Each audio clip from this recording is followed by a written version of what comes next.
पहाड़ी गांव था जिसके करीब एक पुराना मंदिर और उसके पीछे एक गहरा कुआं था। लोग कहते थे कि ये कुआं मनहूस है क्योंकि कई साल पहले वहां एक नागिन और उसका महबूब नाग रहते थे।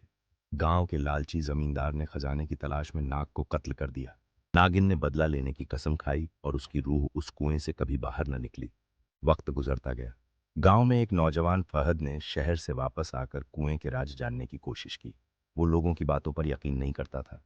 एक रात वो तन्हा मंदिर के पीछे गया।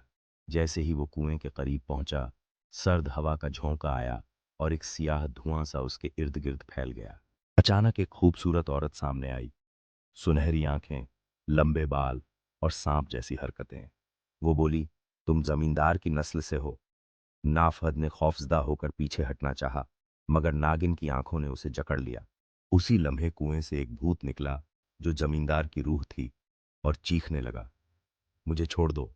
नागिन ने कहा, आज बदला पूरा होगा।